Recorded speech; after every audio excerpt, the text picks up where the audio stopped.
Hello, everybody. Welcome back to Game-Based Learning in the World Language Classroom. The why, what, and how. We're on section 3 of my book, The How. I'm giving you concrete games to play in the World Language Classroom. All right, so I'm having an issue right now. And this is one of the things I really love about teaching is that it's puzzle solving, right? You get your students start doing something or you're presented with some barrier to learning, and you've got to piece it together, and you've got to figure out how are you going to reach your students the best. Well, I've got about 5 students in one particular class, and that's a lot of students, okay? That's a sixth of my class because I have 30 students in the class. 5 students who are not making complete sentences. We're getting ready to play Clueolingo, and they're just not, they're saying Oscar, eraser, music room. They're not saying Oscar has the eraser in the music room. They're not saying Oscar is in the music room with the eraser. It's very choppy. And even though I have here's the little sheet that they click off as they figure out their clues, I have sentence frames written right here, and I keep coming over to their table and pointing at the sentence frames and saying, frases completas, por favor, and they still won't do it. So I know what the basic problem is, okay? The basic problem is that there are 3 crucial things, and I've said this before. If you've seen my other videos, you've already heard this one. 3 crucial things to keep in mind when you're learning another language. All right, what's the first most important thing? I'm going to give you think time. Yes, the first most important thing is that repetition is the key to success. All right, so what's the second most important thing? Pause the video, think. Second most important thing is repetition is the key to success. What's the third most important thing? Yes, the third most important thing is that repetition is the key to success. So obviously, my students aren't getting enough repetition. They're not repeating the complete sentence enough. And I mean, the whole reason I developed Clueolingo was so that they would get that repetition in saying that complete sentence. Somebody has something. Somebody is somewhere with something. Those 2 sentences, that's what I wanted them to say over and over. Obviously, it's not working for these 5 students. And there's more to the puzzle that I haven't figured out yet, but this is working pretty well. I had in the back of my mind, I knew this game, Spoons. And I'll put this link in the description. This is Bicycle Cards, How to Play Spoons. So I tweaked it for my use, okay? First of all, I sat down and just wrote a bunch of sentences. This took me all of 30 seconds, okay? Oscar has a ruler in art class. Lynn is in math class with a pen. Eddie has some scissors in PE class. Okay, so I just wrote these basic sentences. They have has not. They have is and is not. But this is basically the same sentence structure. Then I made the cards. This took another 30 seconds. Okay, I just divided a screen into 4 sections and just wrote like all the character names. And basically, let me go back here for a second. I chopped each of these sentences into 4 pieces. Okay, so the first piece is the character name. Another piece is an item that they have. Another piece is a classroom. And another piece is the verb, okay? Or, I've got no tiene and tiene. All right, so I chopped it into 4 pieces. And these are the instructions I gave to my students, all right? So then I printed the cards on cardstock, and I cut them out, and that didn't take too long because I have 6 table groups, 36 students in some classes, 6 table groups, 6 students at each table. So, with the paper cutter, it didn't take too long. And for one class, for my French class, when I was doing this, I just had them cut it out because that took 2 seconds, right? So these are the instructions that I gave my students, okay? Decide who the dealer is at your table. There's 6 students at each table. The dealer is going to deal 4 cards to everyone. That leaves some cards left over. How many people are in your group? Because, some of my classes, I don't have 36 students. Some of my classes, I have 30 students.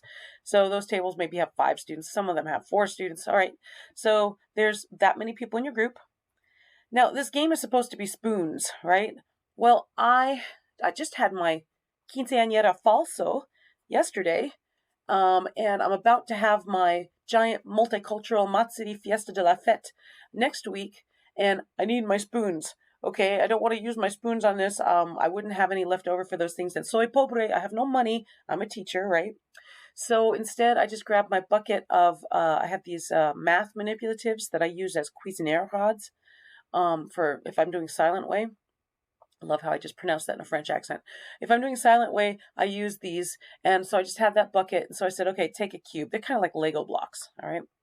And so if you have 5 people in your group, take 4 cubes.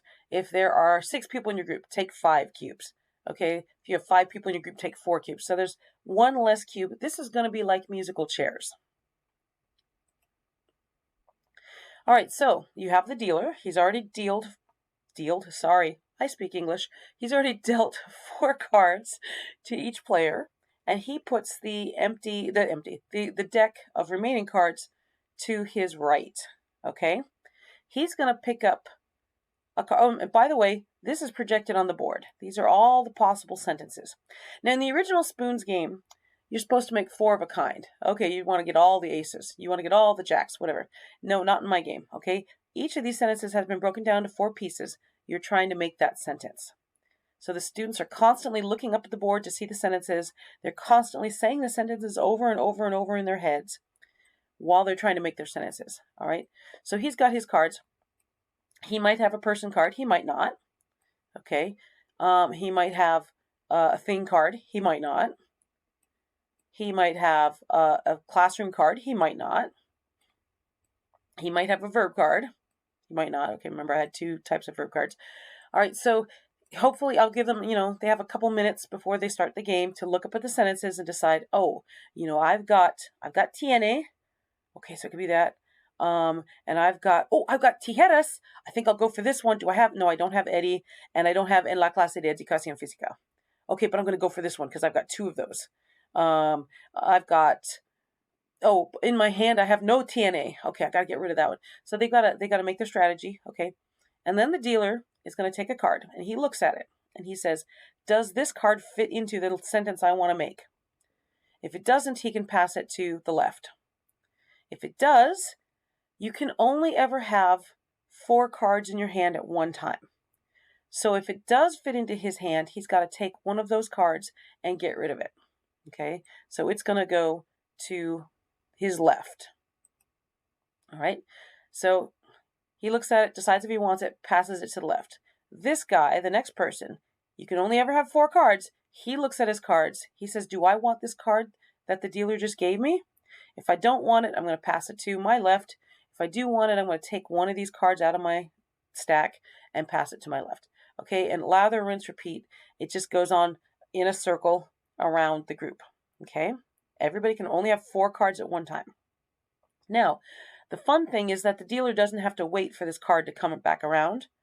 He can start the next card. All right, and that makes, for one thing, you don't want one card going around the circle forever that nobody can use.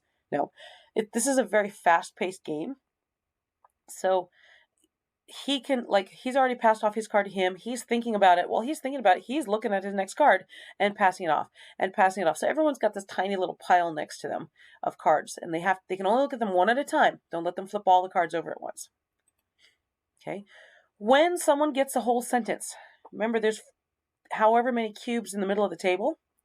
When someone gets a whole sentence, they surreptitiously grab one of the things in the middle of the table. It's supposed to be a spoon, but again, I'm using blocks. Okay.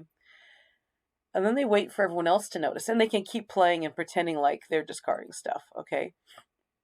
When the other players notice, they grab a block. Okay. Now, remember, this is like musical chairs. One person is not going to get a block. And then at the end of the round, you keep score. You're supposed to spell out, okay, you didn't get a block, you have an S.